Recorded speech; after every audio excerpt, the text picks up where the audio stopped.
தனது கொடியை அறிமுகப்படுத்தி இருக்கிறார், தனது பாடலை அறிமுகப்படுத்தி இருக்கிறார். முதலில் நான் அவருக்கு எனது வாழ்த்துக்களை தெரிவித்துக் கொள்கிறேன். தமிழகத்திற்கு இன்னும் நிறைய அரசியல் தலைவர்கள் உருவாக வேண்டும், மக்களுக்கு சேவை செய்ய வேண்டும். அந்த வகையில் அவருக்கு எனது வாழ்த்துக்களை தெரிவித்துக் கொள்கிறேன். இன்னும் வருங்காலத்தில் அவர் எத்தகைய அரசியலை முன்னெடுத்து செல்ல போகிறார், எப்படி தனது தொண்டர்களை வழிநடத்தப் போகிறார் என்பதையெல்லாம் பார்த்துவிட்டுத்தான் அவரது அரசியல் கட்சியை பற்றி நாம் கருத்து சொல்ல முடியும். எது எப்படி இருந்தாலும் ஒரு புதிய தலைவர் உருவாகி இருக்கிறார் என்ற வகையில் அவருக்கு நான் எனது மனமார்ந்த வாழ்த்துக்களை தெரிவித்துக் கொள்கிறேன். விமர்சையாக கொடி ஏற்றினார், உடனே விமர்சனங்கள் வருவதற்கும் வாய்ப்பு இருக்கிறது. கொடி ஏற ஏற விமர்சனமும் ஏறி இருக்கிறது. இது ஆரோக்கியமான சூழ்நிலை. ஒரு விமர்சனம் இல்லை என்றால் ஒரு கட்சி வளர முடியாது. ஆக ஆரம்பத்திலேயே விமர்சனம் வந்தது. யானையின் மீது விமர்சனம் வந்திருக்கிறது, வாகை மலரின் மீது விமர்சனம் வந்திருக்கிறது. அதாவது யானையை அவர்கள் போட்டதனால் பகுஜன் சமாஜ்வாதியின் கட்சியின் தலைவர் அதற்கு எதிர்ப்பு தெரிவித்திருக்கார். ரொம்ப நாகரிகமாக சொல்லியிருக்கிறார். பகுஜன் சமாஜ்வாதியின் தலைவர் ஒருவேளை சட்ட ரீதியாக அவர்களுக்கு தெரியாமல் இருந்திருக்கலாம். சட்ட ரீதியாக தெரிந்த பின்பு அவர்கள் என்ன நடவடிக்கை எடுக்க வேண்டும் என்று. நல்லவேளை அதில் வாகை மலர் தான் இருந்தது, தாமரை மலர் இல்லை. தாமரை மலர் இருந்ததுன்னா நாங்களும் எங்களது கருத்தை நாங்கள் பதிவு செய்திருப்போம். அதனால அது வாகை மலரா தூங்கு மூஞ்சி மலரா என்பதில் வேற இப்போ சமூக ஆர்வலர்கள் ஒரு விவாதம் நடைபெறுகிறது.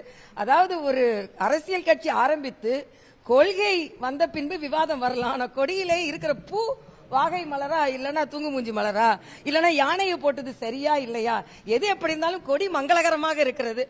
நல்ல மஞ்சளும் சிகப்புமாக, குங்குமமும் மஞ்சளும் போல இருப்பது எனக்கு மகிழ்ச்சி. ஆக அந்த வகையில் ஒரு தலைவர் உருவாகி இருக்கிறார். வருங்காலத்தில் அவர் எப்படி நடைமுறைப்படுத்துகிறார் என்பதை வைத்து நாம் நமது கருத்துக்களை சொல்வோம்.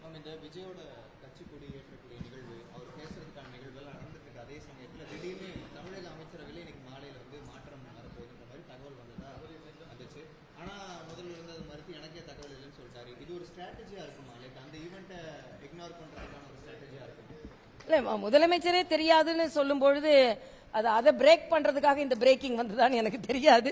ஒருவேளை விஜயின் இமேஜ் பிரேக் பண்றதுக்காக பிரேக்கிங் வந்ததான்னு எனக்கு தெரியாது. ஆனா அதை வைத்து மட்டும் நான் கருத்து சொல்ல முடியாது. ஒரு நிகழ்வு நடந்து கொண்டிருக்கும் போது இன்னொரு கட்சியை பற்றி தகவல்கள் வந்து கொண்டுதான் இருக்கும். ஆக ஒரு தகவல் வரும்போது இன்னொரு கட்சியை பற்றி தகவல் வராதுன்னு சொல்லவும் முடியாது. ஆக வெறும் பிரேக்கிங் நியூஸால ஒரு கட்சியின் நிலையை பிரேக் பண்ணிவிட முடியாது அல்லவா. ஆக எல்லா நிகழ்வுகளையும் நாம் பார்ப்போம், வருங்காலத்தில் எப்படி இருக்கிறது என்பதை பார்ப்போம்.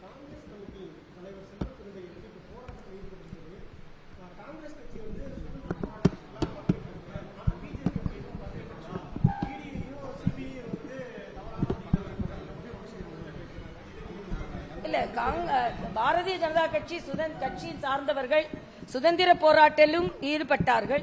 இரண்டாவது சுதந்திர போராட்டம் என்ற எமர்ஜென்சியில் அதிகமாக கைதானவர்கள் பாரதிய ஜனதா கட்சியை சார்ந்தவர்கள் தான்.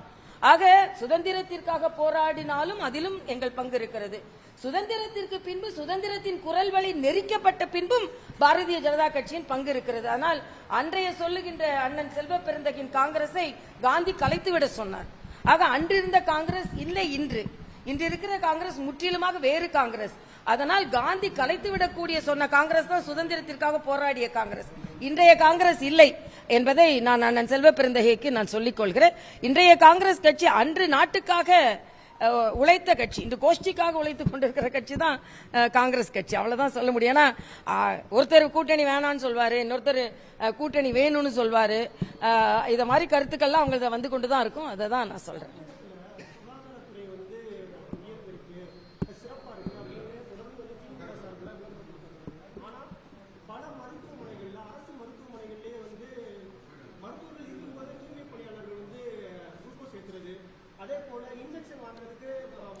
நான் இப்போ ஒரு செய்தி பார்த்தேன். ஒரு வயதான முதிர்ந்த அம்மா நாய்க்கடிக்கு இன்ஜெக்ஷன் சிரிஞ்ச வாங்க சொல்லி வெளி கடைக்கு அனுப்புனாங்க அப்படின்னு சொல்லி. இது மிகவும் கண்டிக்கத்தக்கது. நாம இன்னைக்கு உலக முதலீடுகள்லாம் நாம ஈர்த்து கொண்டிருக்கிறோம், நம்ம சொல்றோம். ஆனா கோடி கோடியாக உலக முதலீடுகளை ஈர்த்து கொண்டிருக்கின்ற சொல்லுகின்ற ஒரு ஆட்சி தமிழகத்துல தெருக்கோடிக்கு சென்று நீங்க ஊசி வாங்கிட்டு வாங்கன்னு ஒரு மூதாட்டி அனுப்பும் அவல நிலை அரசாங்க மருத்துவமனைகளில் இருக்கிறது என்பதை நான் மிக வேதனையோடு இங்கே பதிவு செய்கிறேன். இது தவறு. அதில் சுகாதாரத்துறை அமைச்சர் தனி கவனம் செலுத்த வேண்டும். சென்னையில வேணா எல்லாம் சரியா இருக்க இருக்கலாம், ஒவ்வொரு கிராமத்திலும் சரியான நடவடிக்கைகள் இருக்கிறதா என்பதை அவர்கள் பார்க்க வேண்டும் என்பது எனது கருத்து. தேங்க்யூ.